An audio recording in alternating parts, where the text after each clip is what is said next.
اللہ تعالیٰ کی طرف سے ابراہیم علیہ السلام کو خواب کے اندر یہ حکم ہوا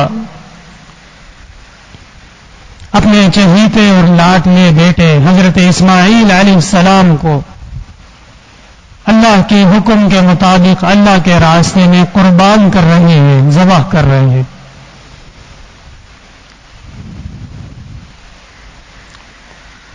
انی اری فی المنام انی اذبحک فانظر ماذا تری۔ حضرت ابراہیم علیہ السلام نے اپنے صاحبزادے اسماعیل علیہ السلام کو باقاعدہ اپنا خواب سنایا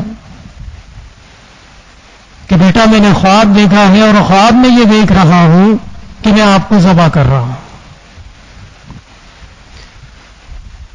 اور یہاں چونکہ مقام نبوت ہے، مقام رسالت ہے،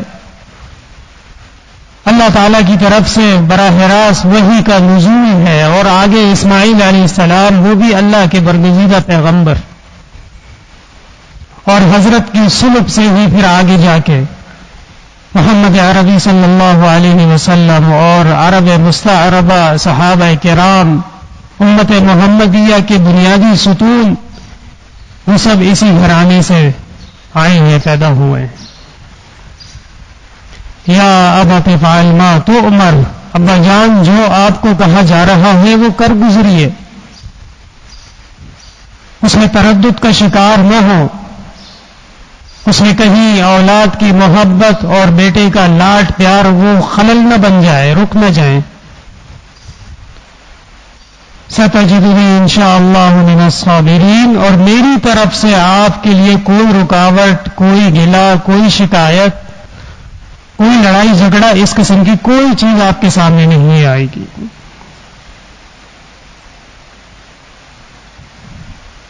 حضرت ابراہیم علیہ السلام خلیل اللہ، اللہ تعالیٰ کے برگزیدہ پیغمبر، اور انبیاء کرام کے جو خواب ہوتے ہیں وہ بھی وحی کی حیثیت رکھتے ہیں،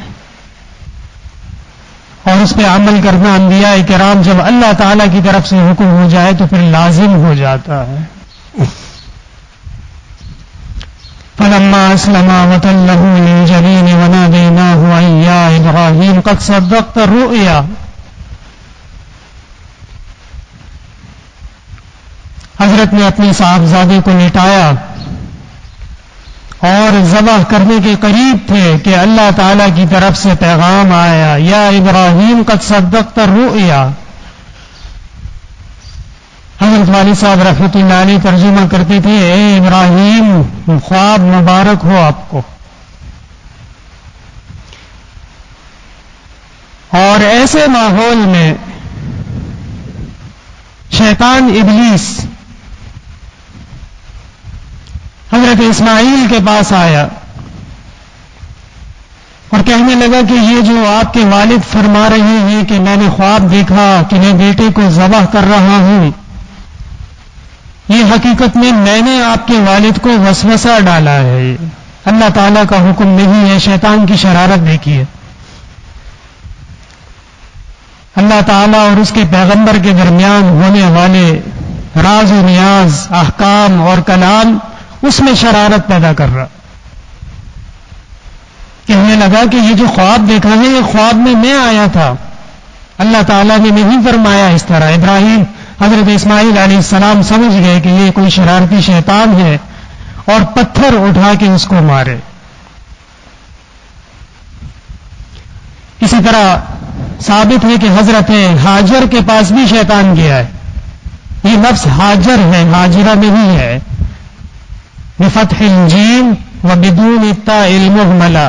علماء فرماتے ہیں جیم کے فتحہ کے ساتھ اور تا کے بغیر، افریقی زبان کا لفظ ہے یہ، اور ہاجرہ یہ عربی کا لفظ ہے، اس کا معنی ہے دوپہر۔ حضرت کی زوجہ مطہرہ کا نام ہاجر ہے، ہاجرہ نہیں۔ حضرت ہاجر سے بھی فرمایا، کہنے لگا شیطان کہ یہ تو خواب جو دیکھا ہی یہ میں نے دکھایا ہے، یہ اللہ تعالیٰ کا حکم نہیں ہے۔ حضرت ہاجر نے بھی اس کو پتھر مارے، یہاں تک کہ اس میں اتنی ہمت پیدا ہو گئی اور اتنی شرارت اس کی بڑھ گئی کہ حضرت ابراہیم علیہ السلام کے پاس چلا گیا اور کہنے لگا کہ یہ جو آپ کام کر رہے ہیں یہ میرا وسوسہ ہے، یہ اللہ تعالیٰ کا حکم نہیں ہے۔ حضرت ابراہیم علیہ السلام نے اس کو 7 پتھر مارے ہیں۔ آج جو حج میں رمی الجمرات ہوتی ہے، جمرہ عقبہ ہے، اس کے بعد درمیانہ ہے، اس کے بعد چھوٹا شیطان ہے، آج بھی اہل اسلام جو وہاں جا کے شیطان کو پتھر مارتے ہیں، یہ ہمارے آبا و اجداد حضرت ابراہیم علیہ السلام، حضرت اسماعیل علیہ السلام اور حضرت ہاجر علیہ السلام کی سنت مبارکہ ہے۔ اِنَّا كَذَلِكَ نَجْزِي الْمُحْسِنِينَ، اے ابراہیم آپ ہمارے بڑے نیکوکار لوگوں میں سے اور آپ کو بہت بڑا بدلہ ملنے والا۔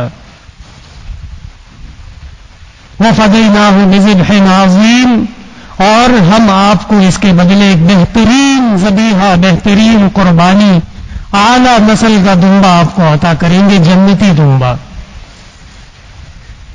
مورخین فرماتے ہیں جب جبرائیل امین علیہ السلام دمبا لے کے تشریف لا رہے تھے تو دمبا زمین سے اٹھا ہوا تھا، اس کی ٹانگیں زمین پہ نہیں لگتی تھی، پتہ چلا کہ جبرائیل امین نے اٹھایا ہوا تھا۔ حضرت ابراہیم علیہ السلام نے اس کو ذبح فرمایا، قربان فرمایا اللہ کے راستے میں، اور اس کے سینگ بطور یادگار کے نشانی کے کعبہ مشرفہ کے سامنے لٹکا دیے گئے تھے۔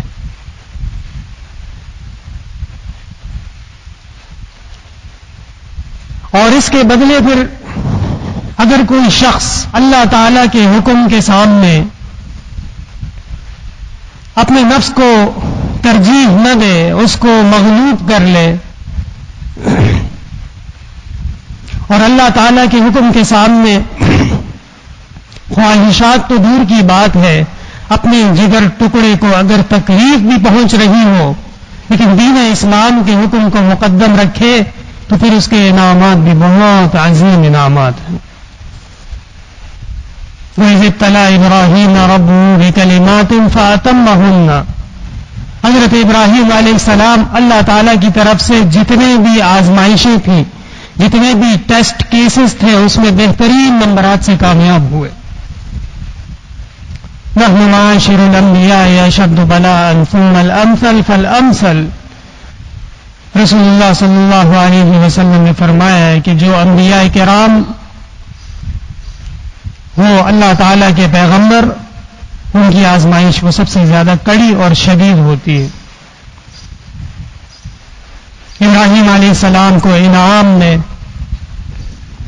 حضرت اسماعیل علیہ السلام جیسی اولاد، اسماعیل علیہ السلام جیسی برکات، آپ جیسا مقام وہ عطا فرمایا گیا ہے۔ اور دوسری فضیلت پھر اسحاق علیہ السلام، بعض روایات سے پتہ چلتا ہے کہ جس طرح اسماعیل علیہ السلام ذبیح اللہ ہے، اسی طرح اسحاق بھی ذبیح اللہ ہے۔ اور اسماعیل علیہ السلام کا جو یہ ذبیحہ اور یہ جو آزمائش تھی یہ مکہ مکرمہ میں پیش آئی ہے، اور اسحاق علیہ السلام کی فلسطین میں سرزمین القدس میں پیش آئی ہے۔